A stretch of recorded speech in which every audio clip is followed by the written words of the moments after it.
You spent how much at the grocery store last month? 400? 500? If you've got a family of four, the USDA says you're looking at over $12,000 a year just to keep the fridge stocked. $12,000. And here's what kills me: your great grandparents, the ones who raised six, eight, sometimes 10 kids during the hardest economic period this country has ever seen. They spent they didn't have garden centers. They didn't have drip irrigation kits or bags of synthetic fertilizer or seed starting heat mats. They had a plot of dirt smaller than most people's backyards, and they fed everyone. Right. Not just fed them, kept them healthy through winter, through drought, through years when money literally did not exist in their household. And if you asked them how, they wouldn't have called it a trick. They would have looked at you funny because to them, this was just how you lived. But somewhere between their generation and ours, we forgot. Not all at once, it happens slowly. One convenience product at a time, one glossy seed catalog at a time, one you need this to succeed marketing message at a time, until we arrived at the absurd situation we're in now, where we call ourselves gardeners, but we can't grow food without a credit card, where we have more garden gadgets than our grandparents owned total possessions, and somehow we produce less food. Problem that's not a knowledge problem or a soil problem or a space problem. That's a design problem. And the 25 techniques I'm about to walk you through aren't tips. They're not hacks. They're the interconnected operating system your grandparents used to make hunger structurally impossible in their household. Every single one of them costs $0, decides whether you'll work better. And once you see how they fit together, you're going to be furious that nobody taught you this sooner about the way they garden right now. You've inherited a model that was never designed to feed you. It was designed to sell you things. Think about the way a typical backyard garden works in the modern era. You go to a garden center in April. You buy transplants. Someone else started those seeds for you. In someone else's soil mix, under someone else's grow lights. You buy a bag of potting soil. You buy fertilizer. You buy mulch. You buy pest spray. You buy a tomato cage. You put these things in neat rows with bare dirt between them. You water them every single day. You fight the bugs all summer. And in September, you get maybe a couple $100 worth of tomatoes and peppers before the frost kills everything. Then you do it again next year. Same purchases, same cycle, same dependency. And the garden center is thrilled because you just gave them $300 for the privilege of growing $60 worth of food. That is not self sufficiency. That is a subscription model disguised as gardening. Your grandparents would have found that arrangement completely insane. Not because they were smarter, because they couldn't afford to be dependent. When you have no money, you cannot buy solutions. You have to design them, whether you'll and that constraint, that beautiful, brutal constraint, forced them to develop a way of growing food that was so efficient, so integrated, so self sustaining that it didn't just work. It got better every single year without additional cost. It bucks it. Here's the core difference, and I need you to really hear this. Modern gardening treats the garden as a consumption site. You consume products to maintain it. Your grandparents treated the garden as a production system. It produced its own fertility. It produced its own pest control. It produced its own seeds. It produced its own water retention. It even produced its own season extension. Everything they needed to run the garden next year came from the garden this year. That's a closed loop. That's what a self sufficient system actually looks like. And the 25 techniques they use to build that loop are not 25 separate ideas. They're one idea expressed 25 different ways. The idea that every element in your garden should serve multiple functions, every output should become an input, and the system should get stronger over time without you adding anything from the outside. The foundation, the absolute bedrock, was that your grandparents understood they were feeding soil, not plants. This is the single biggest mental shift, and almost nobody makes it. When you go buy a bag of 101010 fertilizer and sprinkle it around your tomatoes, you're feeding the plant directly. You're bypassing the soil biology entirely. You're treating the soil like a dead medium that holds roots in place, like a sponge in a hydroponic setup. Your grandparents never did this, not because they were philosophically opposed to it, because they didn't have fertilizer. So instead, they built soil the way a forest builds soil. They buried kitchen scraps directly in their garden rows, not in a compost bin on the other side of the yard, in the row right where the next crop would go. They called it trench composting, though most of them didn't call it anything, they just did it. You dig a trench 8 to 10 inches deep between your rows, you dump in your kitchen waste, eggshells, coffee grounds, vegetable peels, fish bones, all of it, and you cover it back up. Within 6 weeks, that material is broken down by soil organisms, and the nutrients are exactly where your plant roots are going to find them. No hauling, no turning a compost pile, no buying compost. The soil does the work for you if you put the food where the soil can reach it. And here's where it connects to the next piece. They never left soil bare, ever. This is something that drives me absolutely crazy about modern gardens. Those beautiful, clean, bare dirt rows that people maintain with hoes and cultivators and pride, that bare soil is a catastrophe. It's losing moisture to evaporation every hour the sun hits it. It's losing topsoil to every rain event. It's baking the soil biology to death in summer to break down your trench compost, the fungi that deliver nutrients to your roots, the bacteria that fix nitrogen. They all need cover. They need shade. They need moisture held at the surface. Your grandparents knew this instinctively because they watched what happened. They mulched with everything, back to straw from the grain harvest, leaves raked in fall, grass clippings, old hay that wasn't good enough for the animals. They didn't buy bark mulch in bags. They used what the land gave them, and many of them went further. They planted living mulch, low growing crops like clover or sweet potatoes or trailing squash that covered the ground between taller plants. That living mulch wasn't just protecting the soil. The clover was fixing nitrogen from the atmosphere and feeding it directly to the neighboring plants through the root zone. One plant covering the soil and fertilizing the garden simultaneously. That's what stacking functions looks like. That's two jobs done by one element at zero cost with zero labor after planting. That's which brings me to the technique that ties the whole growing system together, polyculture. Your grandparents did not grow in monoculture rows. They didn't plant a row of just corn, a row of just beans, a row of just squash. They planted them together.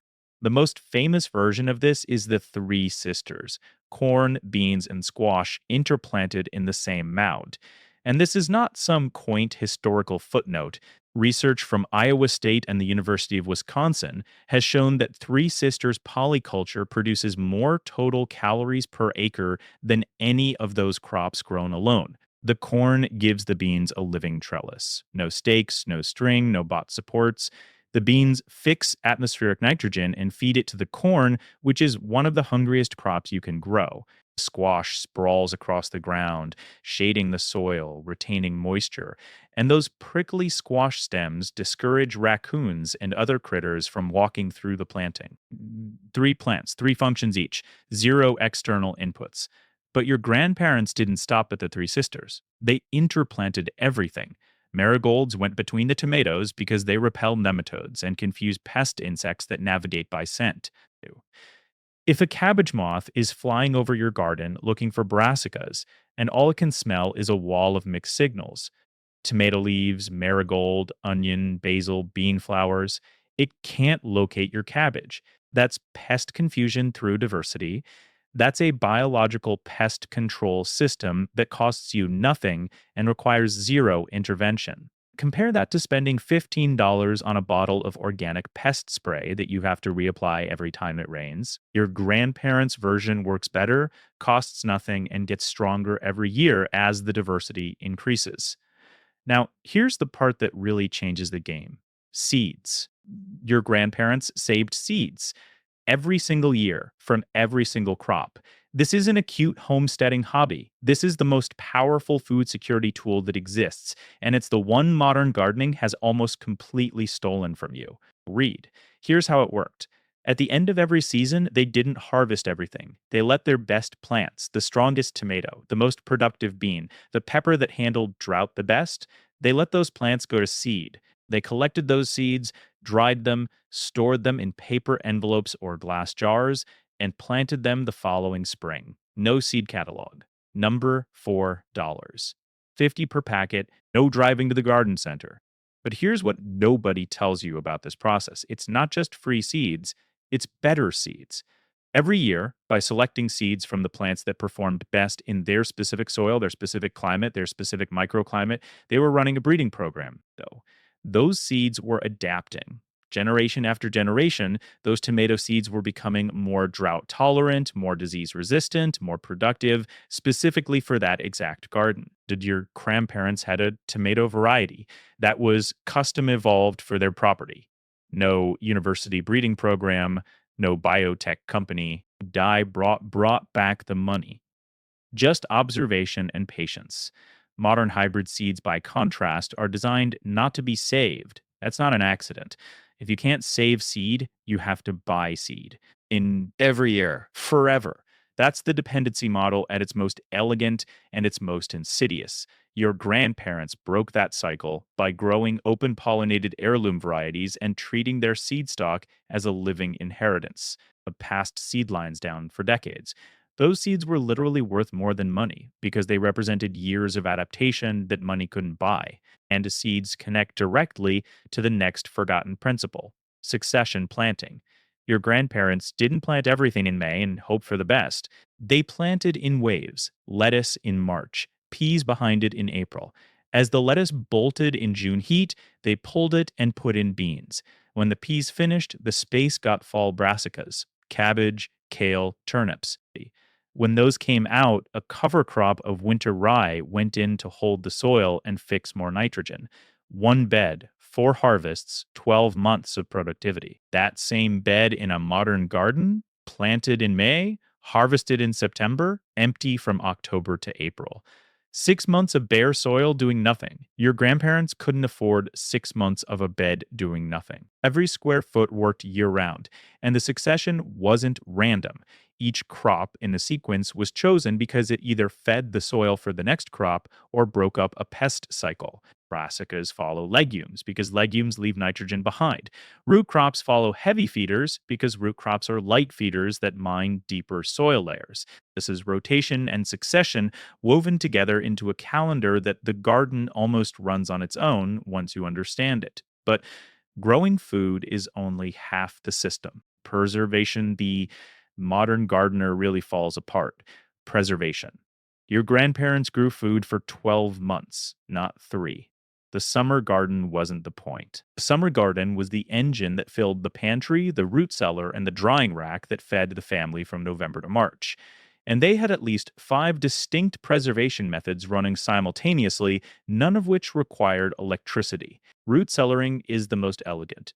A root cellar, or even a buried trash can or a straw insulated pit in the ground, holds root vegetables at 32 to 40 degrees Fahrenheit with high humidity. There you'll carrots, beets, turnips, potatoes, parsnips, winter squash, cabbage. All of these store for 4 to 6 months in a root cellar with zero processing. You pull them out of the ground, brush off the dirt, and put them in the cellar. No canning, no freezing, no electricity. A family growing a 200 square foot bed of root vegetables, that's a 10 by 20 plot, smaller than most bedrooms, could store 300 to 400 pounds of food that lasts all winter.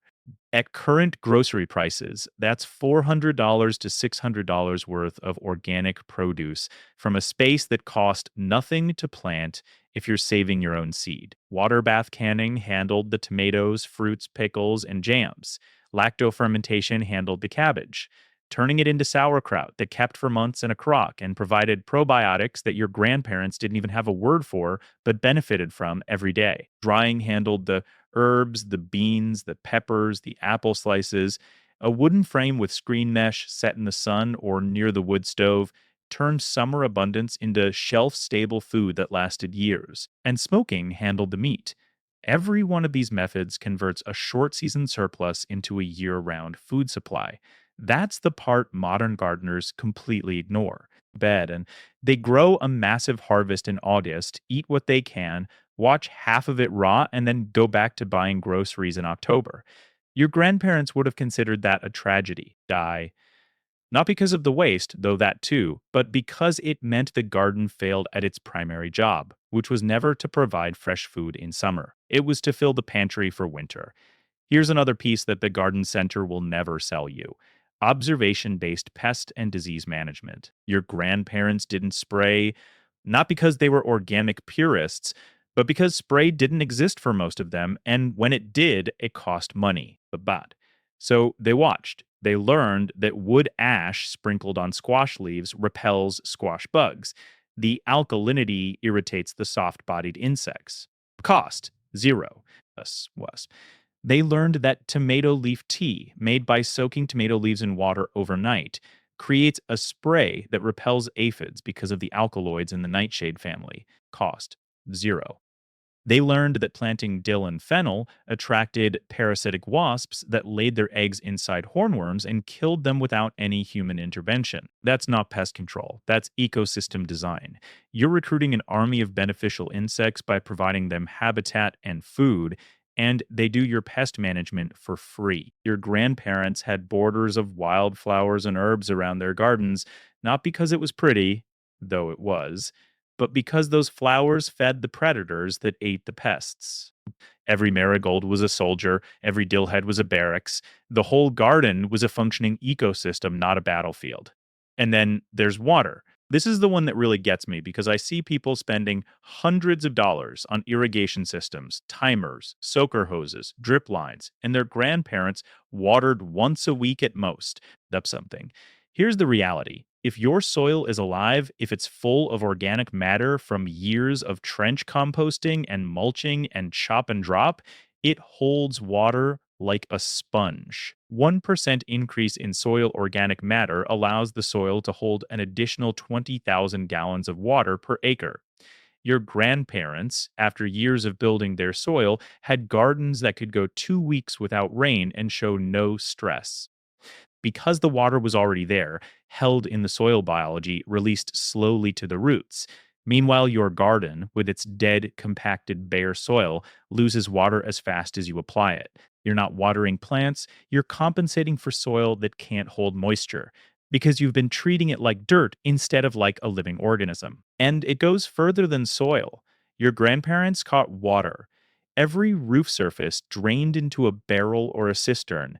Rain gutters weren't decorative, they were infrastructure. 1,000 square foot roof collects about 600 gallons from a single inch of rain. In most of the country, that's 20,000 to 30,000 gallons a year falling on your house for free. Probe, your grandparents caught it and used it. You let it run into the storm drain and then pay the water company to pump it back to you through a hose. Think about the absurdity of that. Now, I know exactly what some of you are thinking right now. That's great, but I don't have a farm. I've got a 20 by 20 backyard and an HOA that sends me letters if my grass is too long. Design whether you'll die. I hear you. But here's the thing: the principles don't change, the scale changes. Your grandparents in the 1940s, during the Victory Garden era, grew 40% of the nation's fresh produce in small backyard plots. 20 million households growing food in spaces that averaged 600 square feet.